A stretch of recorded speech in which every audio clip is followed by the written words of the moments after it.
Boa tarde a todos. Estou aqui hoje para falar um pouco de um sistema legado que a gente evoluiu no Mercado Livre.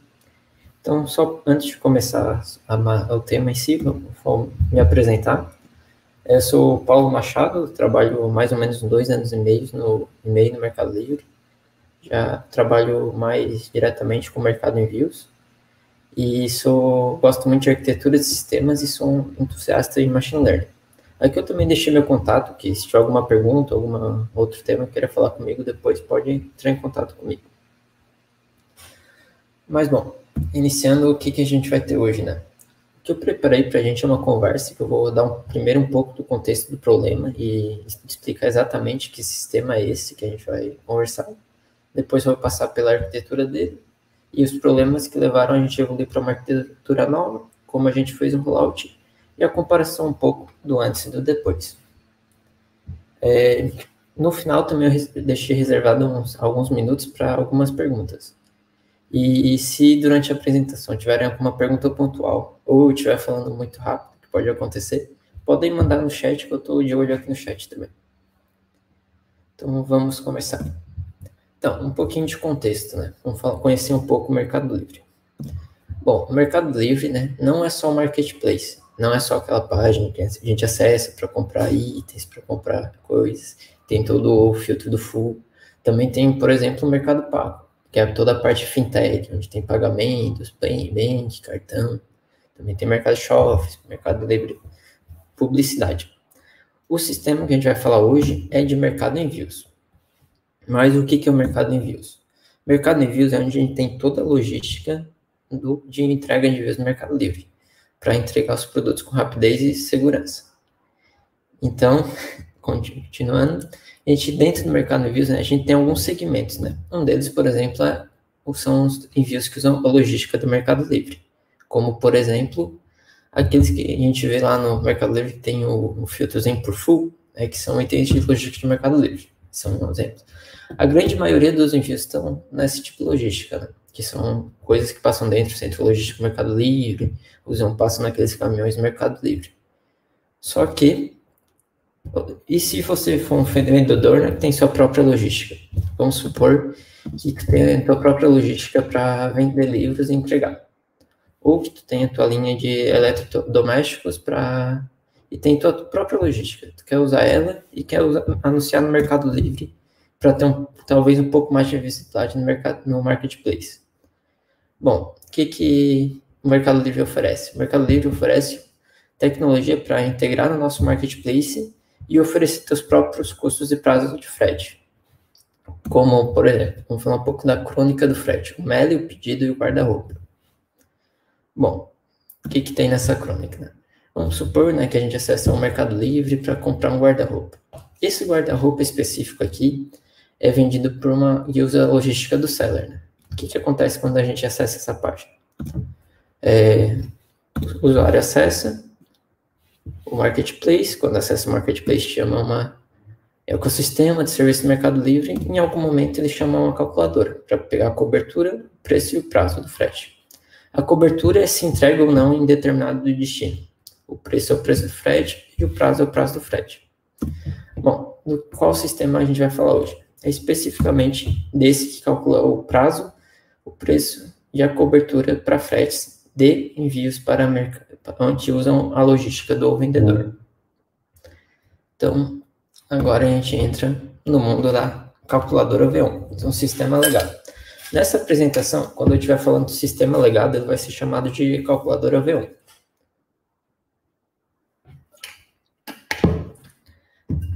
Essa calculadora V1 tem uma história bem longa dentro do Mercado Livre, porque é um sistema que foi criado mais ou menos, assim, a primeira versão em 2015, se eu não me engano, pelo que eu consegui obter no histórico dela. No começo era um monolito, né, que tinha um banco de dados e também uma aplicação. O que ela fazia? Ela fazia o gerenciamento de todos os tarifários. O tarifário onde tem informação, por exemplo, para esse zip code, com essa faixa de preço, tem que ter esse preço e esse prazo. Isso é um tarifário. Então, tem todo o gerenciamento de tarifários, tinha gerenciamento e aplicação de regras de frete. O que é uma regra de frete?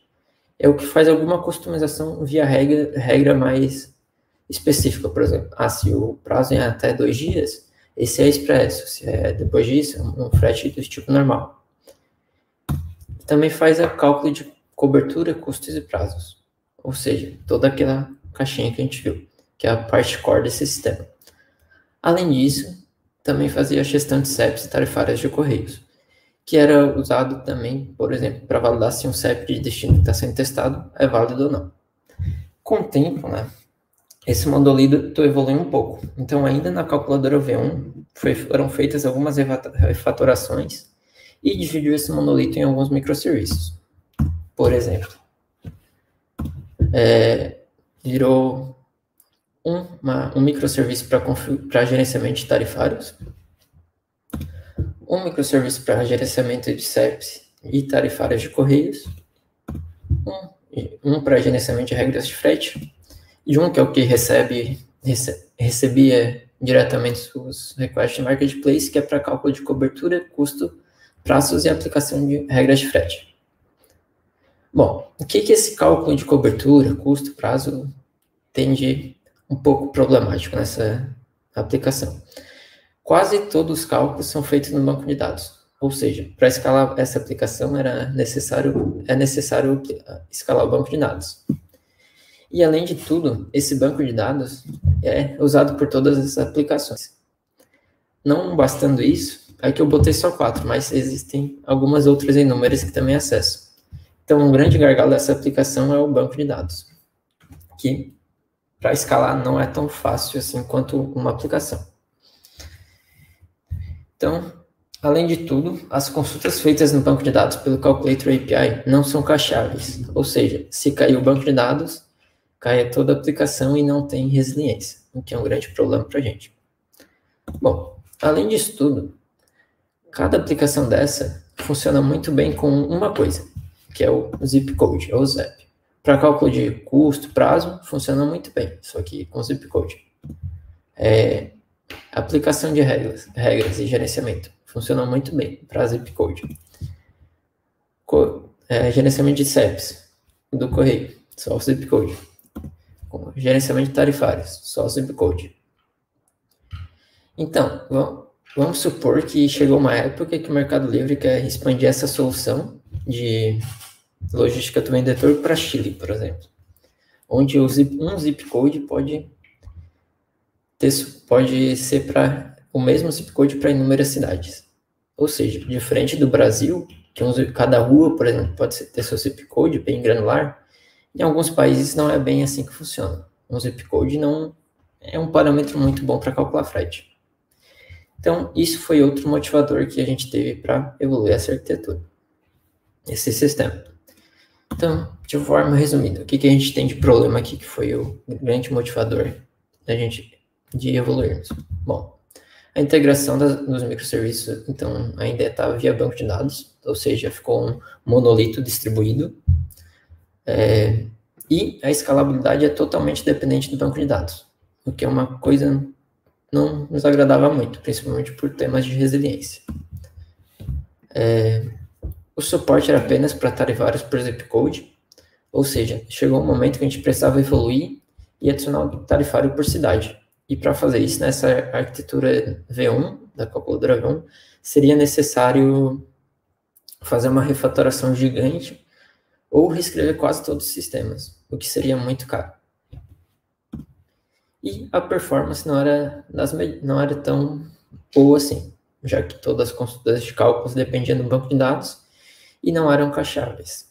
E, além de tudo isso, essa arquitetura dessa calculadora V1 não seguia os padrões do FIR. O que é o FIR? Dentro do Mercado Livre, o desenvolvedor geralmente não acessa diretamente a Amazon ou Google Cloud. A gente tem nossa própria plataforma de serviços, que é o FIR. Quem tiver interesse de conhecer um pouco mais o FIR, eu deixei aqui o link para o podcast, daí, acho que depois eu vou disponibilizar os slides, daí quem tem interesse eu recomendo a escutar, que é bem interessante.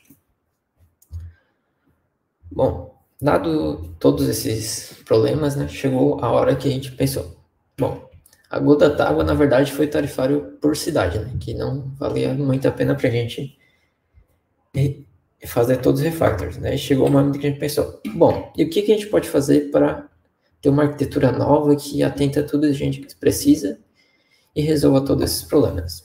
Aí chegou o momento que fizemos a proposta da calculadora V2.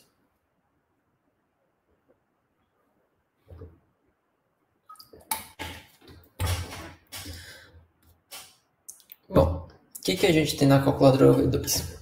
A gente estudou todos os problemas que era necessário resolver com esse sistema e separou em microserviços com single responsibility. Ou seja, cada microserviço tem sua responsabilidade totalmente isolada uma microserviço de outro, para facilitar a manutenção futura.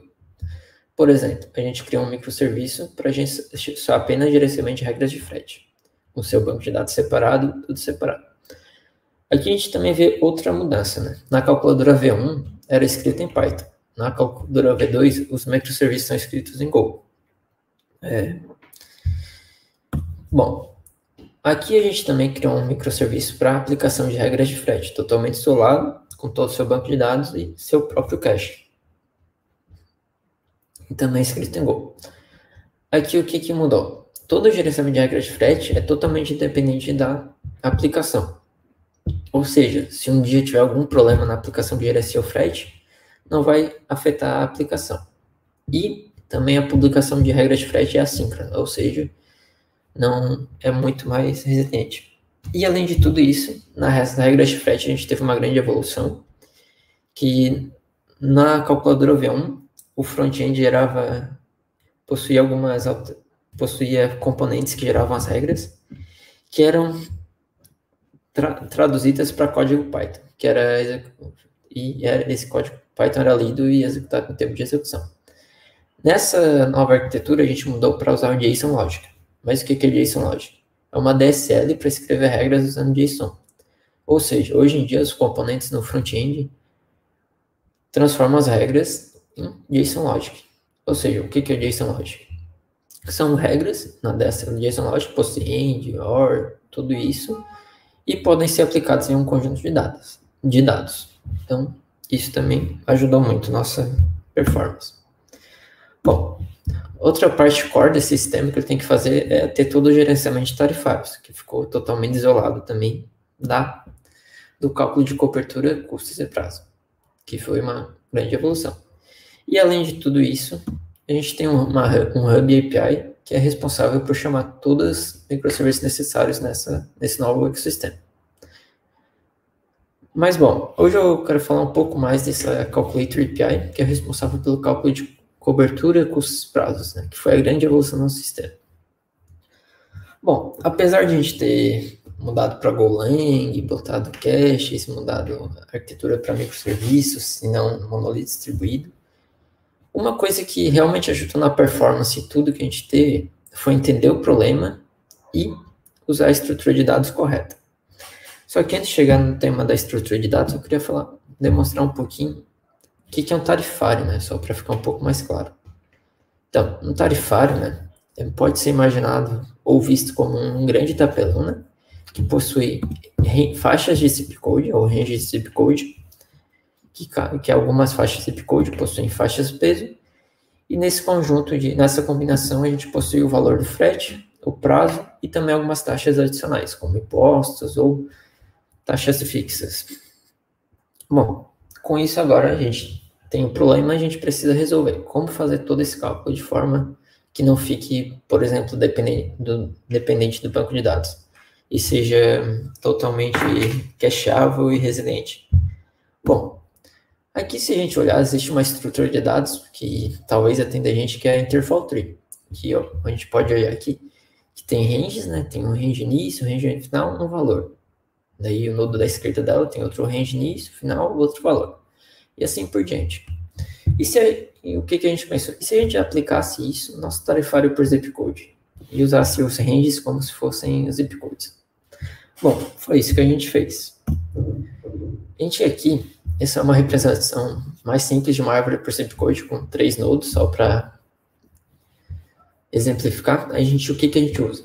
Para calcular a cobertura, a gente percorre a árvore tentando achar onde aquele zip code da requisição dá o match. Por exemplo, Então, o range é por zip code.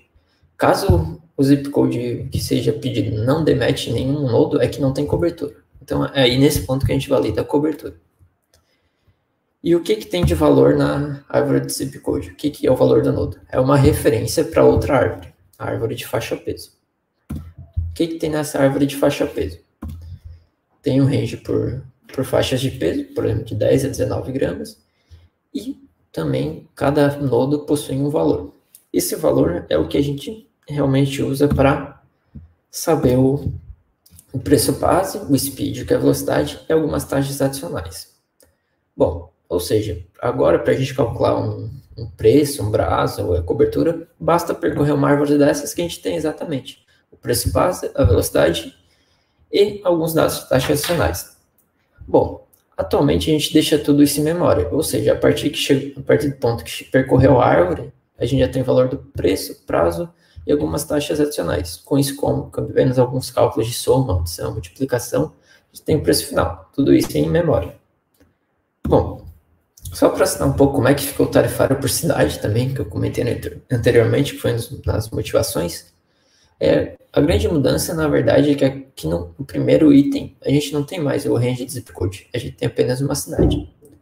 Por isso, a primeira camada da nossa estrutura de dados de busca para tarifários de cidade, na verdade, virou um mapa, que a chave é o ID de uma cidade e o valor é uma referência a uma árvore de faixa peso. Ou seja, quando chega uma requisição com um ID de cidade, a gente vai no mapa daquele tarifário pelo aquele ID da cidade, obtém a árvore de faixa peso, percorre ela conforme o peso do pacote e chega nos dados que precisa para o cálculo. Bom, mas agora fica uma pergunta. Onde que são salvos esses dados? E por que eles são cacheáveis? E por que talvez o desempenho tenha melhorado bastante? Bom, o que a gente também incluiu nesse novo sistema? Flat buffers. Mas o que são flat buffers? É uma biblioteca para serialização, que é cross-plataforma, que o Google desenvolveu, que é para desenvolvimento de jogos e também aplicações de performance muito crítica, né?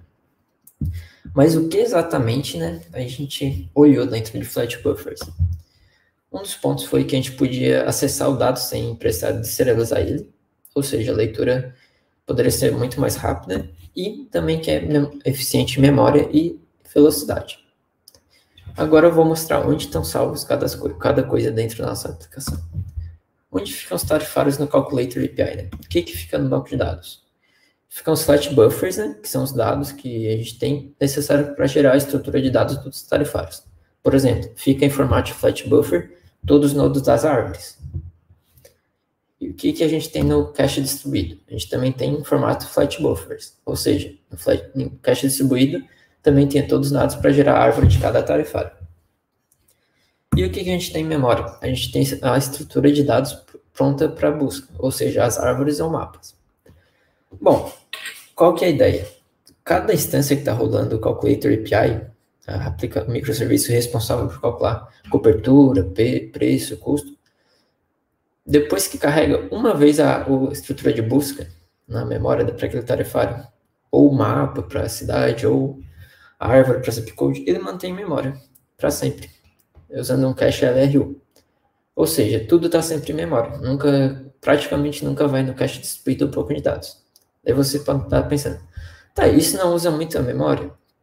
Então, atualmente, né, com todos os tarifários de toda a América Latina que atende esse tipo de logística do vendedor, e quase todos os vendedores do Brasil que a gente já migrou, está usando apenas 2 GB de memória. Só que da instância. Só que se um dia a gente precisar segmentar um pouco mais, a gente consegue fazer scopes da aplicação por país, por exemplo. Tem um scope que só carrega os tarifários da Argentina, outro que só carrega os tarifários do Brasil e assim por diante. Então é uma solução bem escalável. Mas bom, então vamos aqui fazer um review de quais são as principais vantagens, né? Bom, uma delas é o Single Responsibility das aplicações, cada uma com seu devida função, e por isso fica mais fácil no alterações futuras e extensões. A gente tem a tarifário por cidade, que foi uma grande necessidade que a gente tinha para expandir na América Latina essa funcionalidade, e por zip code. Além de tudo isso, nenhum dos microserviços é nem atrelado à cidade nem a zip-code, e ficou totalmente extensível aos novos tipos tarifários. Por exemplo, se um dia a gente precisar fazer um tarifário por cidade e bairro, por exemplo, é facilmente extensível e fácil de adicionar. Bom, além de tudo isso, a gente resolveu nossos problemas de performance, né? Já que as consultas ao banco de dados são todas cacheáveis, os cálculos de cobertura, custo e prazo usam estruturas de dados de busca que estão em memória, então, quase sempre em memória, então fica muito performático e sem acesso a nenhum dos recursos. E com o uso de flat buffers, né, a leitura desses dados brutos que a gente precisa para formar uma estrutura de busca também ficou muito rápida, muito performática. Então, mesmo que não esteja o tarifário em memória, a performance continua muito boa. E, além de tudo isso, né, a gente tem gestão de tarifário separado do fluxo produtivo, o que foi uma grande vantagem para a gente, porque antigamente, na arquitetura antiga, caso alguém subisse um tarifário com milhões de linhas, por exemplo, poderia afetar diretamente o fluxo produtivo de aplicação de cálculo de cobertura e custo. Com essa função de separada, isso não acontece. E além disso tudo, né, tem a alta escalabilidade, que para escalar agora basta adicionar mais instâncias, e não mais ter que escalar o banco de dados. Bom, agora falar um pouquinho da estratégia de rollout, né? Como a gente fez esse rollout.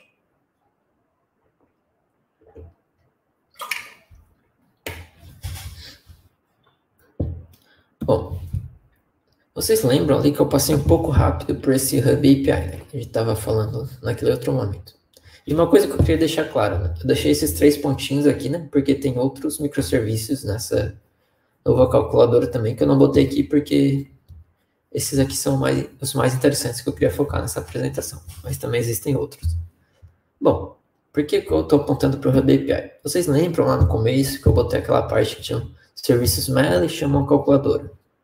Então, o que a gente fez no primeiro step que a gente fez? Primeiro passo que a gente teve para fazer o rollout? Bom, a gente adicionou o Hub entre o serviço MEL e a calculadora V1 e deixou apenas como um proxy. Quando chamava o Hub, chamava a calculadora, na verdade. Então a gente vai falar um pouquinho mais do que aconteceu aqui. Bom, na primeira versão, né, o Hub recebia os requests e passava todo o tráfego produtivo para a calculadora V1. E com isso a gente continuou o desenvolvimento da calculadora V2 e pôde replicar todo o tráfego produtivo para a calculadora V2 também. E com isso, a gente podia comparar os resultados e ver se estava correto. Por quê? Nesse momento, a calculadora V1 e a V2 deveriam retornar a mesma coisa. Porque, como é de forma transparente para o usuário, o input para a calculadora V1 e para a V2 é a mesma. Ou seja, o usuário não sabe qual que está usando quando adiciona um tarifário novo. E a gente começou a migração. Bom, quando começou a migração, a gente adicionou no Hub um controle progressivo por lista de vendedores e também feature flag, ou seja, a gente conseguiu fazer um rollout progressivo. Por exemplo, vamos migrar os 10 principais vendedores do Brasil, depois os mais 10, assim por diante, até fechar todos. E aqui também vale ressaltar, né, que na verdade o que a gente fez primeiro foi o tarifário por cidade. Então, o tarifário por cidade já nasceu diretamente na calculadora V2. Bom, com o tempo, que é o estágio que a gente está atualmente, na verdade, a gente está em fase de desligar a calculadora V1. Atualmente já está migrado todos os países da América Latina, com exceção do Brasil, que ainda falta migrar alguns sellers. Então, quando a gente migrar todos esses últimos vendedores, a gente vai ter nosso mundo novo, muito feliz só com a calculadora V2.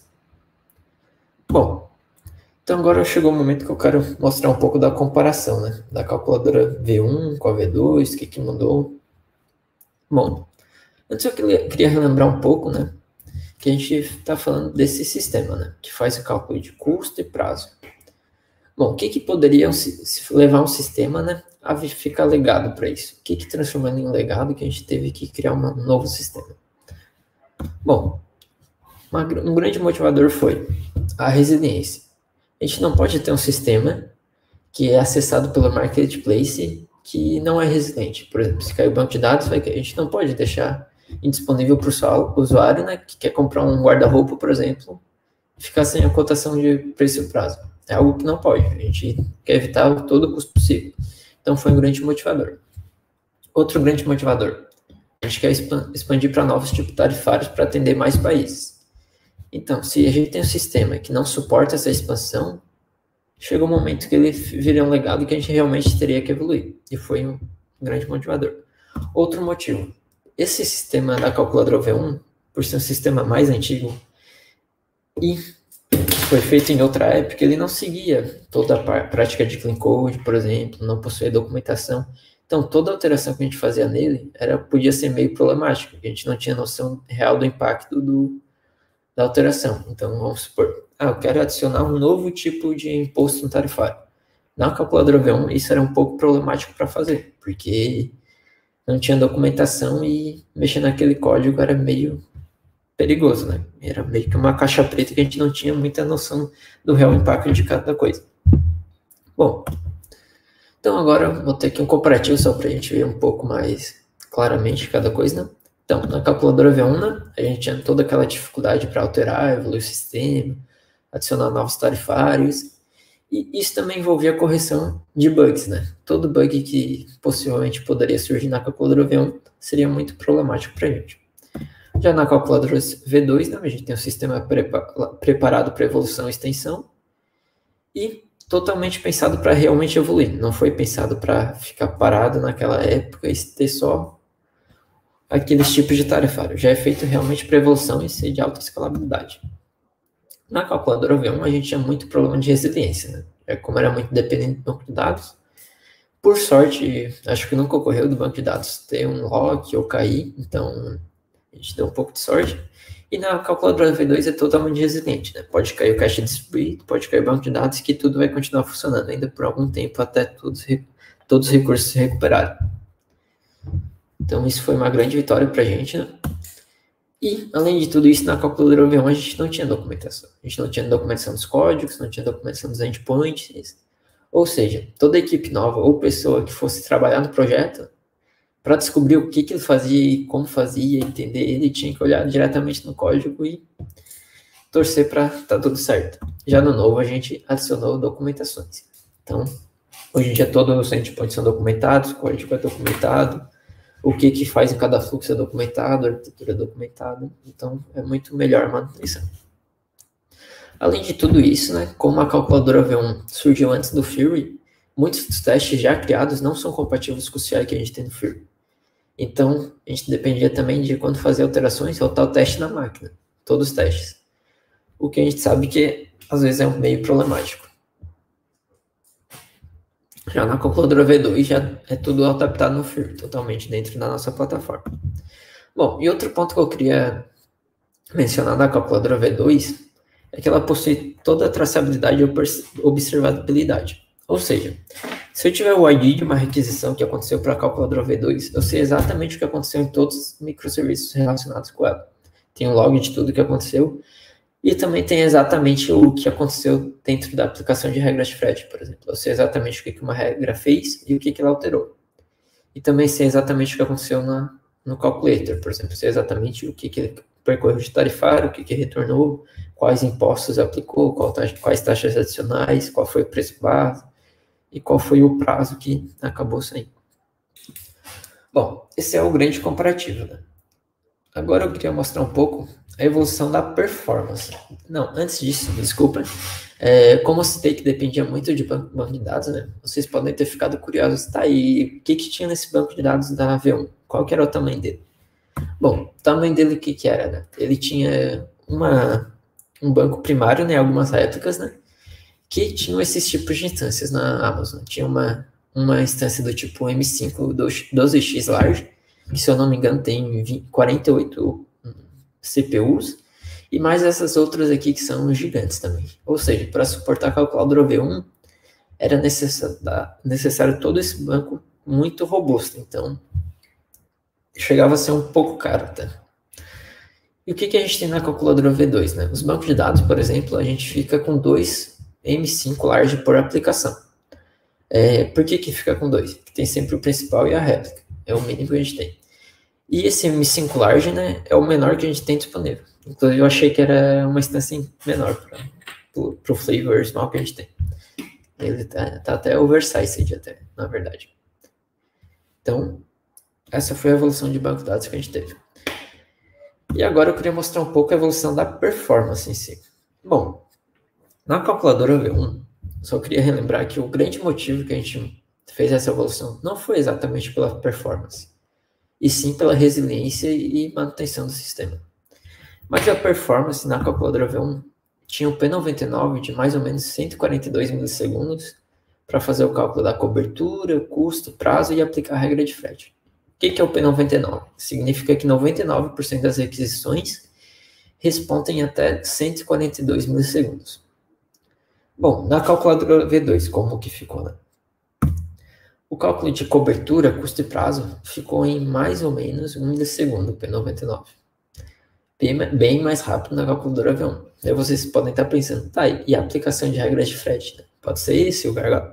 Então, a aplicação de regra de frete na nova calculadora V2 ficou em P99 de 2,4 milissegundos. Ou seja, em 3,5 milissegundos a gente fazia tudo que era feito em 142 milissegundos. Bom, daí eu tenho umas perguntas e pensamentos nessa parte. Será que a grande virada de chave aqui foi a reescrita para Go? Ou será que foi apenas a rearquitetura? Bom, o que realmente possivelmente fez todo esse impacto foi o uso da estrutura de dados correta, né? O que às vezes é um pouco subestimado. Então, eu gostaria de frisar a importância de entender o problema e usar a estrutura de dados correta. Porque se a gente não usasse toda aquela estrutura de árvore e mapas, a gente nunca ia conseguir essa performance. E nem provavelmente deixar com tanta resiliência e tanto cache. Então, esse era o ponto que eu queria frisar hoje, que a estrutura de dados é muito importante. A gente deveria sempre tentar entender o problema e ver qual que realmente é a mais indicada. E também eu gostaria de frisar, né, que o que realmente importou para a gente não foi, por exemplo, a migração de Python para Go. Isso não foi o nosso ponto focal. Nosso ponto focal foi entender o problema e resolver ele da maneira mais simples e performática com resiliência que a gente encontrou. Então, só para relembrar, o foco não foi a performance e eu gostaria de lembrar que para evoluir um sistema legado não existe receita de bolo. Não tem assim, só reescrever de Python para Go que vai ficar bom. Não é isso. Realmente tem que dar um passo atrás, entender o problema e simplificar para realmente conseguir resolver ele da melhor maneira possível. Então, agora eu gostaria de agradecer a todos pela presença e pela disponibilidade e estou aberto para perguntas. Perfeito. Muito obrigado, Paulo. Então, pessoal, como o Paulo comentou, por favor, façam suas perguntas no chat. Enquanto isso, eu tenho aqui meus rascunhos, eu gostaria que comentasse uma coisa. Paulo, eu vi que, por exemplo, a primeira pergunta que eu tenho aqui, eu vi que entre a versão V1 e V2, como você comentou, né, o principal problema realmente foi o uso, a realização dos cálculos no banco de dados em si. Mas eu vi que no banco vocês acabaram não mexendo, vocês não mudaram o banco, mantiveram ali o MySQL, né? Vocês chegaram a fazer algum estudo ou tentar, por exemplo, pensar em trocar o banco de dados? Quem sabe aí migrar para um NoSQL, onde talvez algum banco de dados NoSQL, onde o foco ou o forte dele seria a leitura, por exemplo? Então, a gente, quando estava fazendo esse estudo, consultou várias maneiras, né? Vários bancos de dados diferentes, né?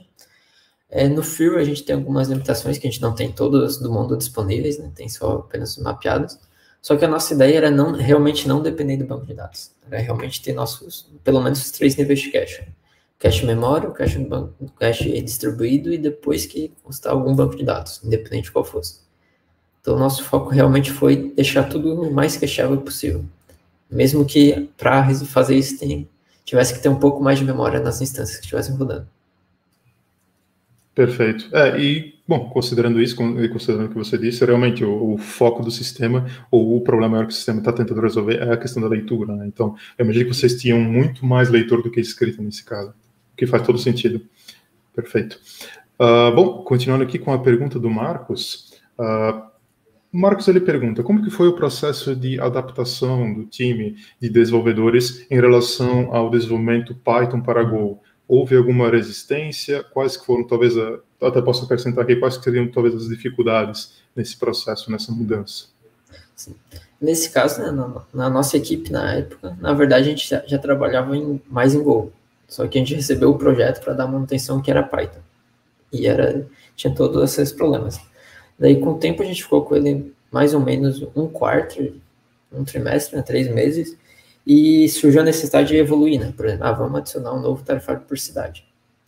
Com isso, a gente começou a analisar e viu que realmente não faria sentido alterar o código Python. Daí, a coincidência ali, vamos supor, se a nossa equipe, vamos supor, na época, trabalhasse mais com Kotlin, possivelmente ele teria sido escrito em Kotlin. Então, a resistência foi mais ao contrário, foi mais para se fosse manter o Python do que mudar para Go. No segmento que eu estou, geralmente é em Go, são em Go as aplicações, porque para atender o fluxo ali do marketplace, geralmente precisa de uma performance um pouquinho mais robusta, né? Acaba sendo em Go. Entendi, perfeito. Temos aqui uma outra pergunta da Maga. Bom, ela comenta aqui, né? Obrigado a você pela aula. Gosto muito do assunto. O Flat Buffers, então, cacheou todo o tarifário com Memcache? Você poderia falar mais sobre? Então, o que acontece, na verdade? Deixa eu voltar um slide aqui para ficar mais.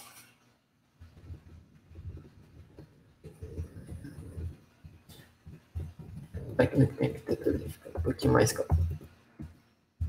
Aqui, né? O que acontece? A gente tem esse Tariff Manager, que é o gerenciamento de tarifários, que é onde recebe o tarifário bruto. Né?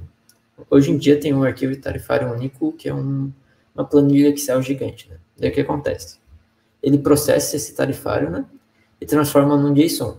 E faz uma publicação assíncrona aqui para o tarifário para informar. Tem um tarifário novo que a gente precisa deixar produtivo. Daí o que acontece? O Calculator API, né, tem um escopo diferente que é só para consumir isso e gerar esses flat buffers. Ou seja, ele consome o tarifário, né, que está em JSON nesse momento, faz a serialização para flat buffer e salva esse flat buffer no banco de dados MySQL. Na primeira versão a gente usava o S3 da Amazon, mas a gente passou para MySQL, que é um pouquinho mais performático para leitura, mais estável, e também salva, né, esse tarifário no formato de binário, né, no caso, binário flat buffer dentro do Memcache. Já em memória, quando faz a leitura desse flat buffer, ele salva apenas no formato de árvore, já. Ele leu o tarifário e deixou no formato de árvore, quando eu digo na estrutura de busca, né, que se for seed-side é o mapa. Então, esse cache fica todo tarifário, sim, fica todo tarifário. Entendi. Desculpa interromper, só uma dúvida. Essa árvore, ela fica em algum formato específico que você precisa fazer o parse, ou ela já fica no formato final, onde você simplesmente faz a leitura? Fica no formato final. No cache de memória fica no formato final. Desse Memcache, que a gente tem uma limitação, né, que pode acontecer de um tarifário ser muito grande, por exemplo, ficar com um binário maior que 1 mega, que não cabe no cache distribuído. Aí a gente deixa só no banco de dados mesmo. E no cache local. Então tem esse ponto também. Nem todo tarifário está no cache distribuído. Perfeito. Certinho. Bom, temos aqui mais uma pergunta, então, do Murilo. Então, Murilo aqui comentando. Boa tarde. Primeiramente, parabéns pela apresentação, Paulo. Quanto tempo foi necessário para chegar à solução, eu imagino, da solução do V2? É o que ele provavelmente está comentando aqui. Você ou alguém do time já havia usado uma solução similar em algum outro lugar? Então, na verdade, a biblioteca da árvore que a gente usou ali para resolver a árvore de zip code, a árvore de faixa peso, tinha uma outra solução no Mercado Livre que já usava ela, e também tinha outra aplicação que usava Flat Buffer. Daí, durante nossos estudos, a gente viu a performance e como é que ficava a estrutura, o tempo para buscar, quanto usava de memória, e adaptou isso para a nossa realidade. Então, não foi um estudo que a gente fez do zero, que vamos estudar todos os serializadores que tem disponíveis no mercado e vamos estudar todas as árvores que tem. Foi algo que acabou encaixando para o nosso momento e ficou bem... E o tempo que levou para chegar à solução, né? A primeira proposta foi feita entre dezembro e janeiro.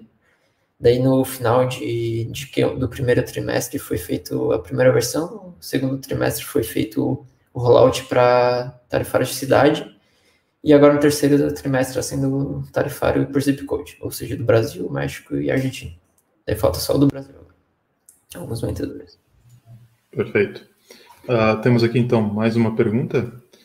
A Isabela pergunta, ela comenta, né? Boa tarde, parabéns pela apresentação, Paulo. Como foi o processo de transição para Clean Code e melhorias na documentação da aplicação? Então, como foi na verdade, a gente não... A gente meio que abandonou a calculadora View, né? A gente fez tudo do zero. Então, todo pull request, tudo que surgia novo, né? Vamos supor, adicionou um endpoint novo no Calculator API. A gente já cobrava de também ter a documentação do endpoint também. E como a gente fez toda a proposta de todo o sistema antes, né? Então a gente já tem toda a documentação completa exatamente o que faz, do que faz cada um. E dentro do Fury, a gente tem um serviço que é de documentação.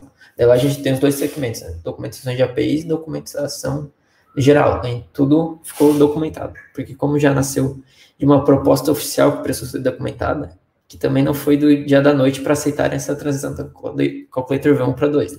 Então a gente teve realmente que documentar bem como ficaria. Então foi bem tranquilo essa transição. Show de bola.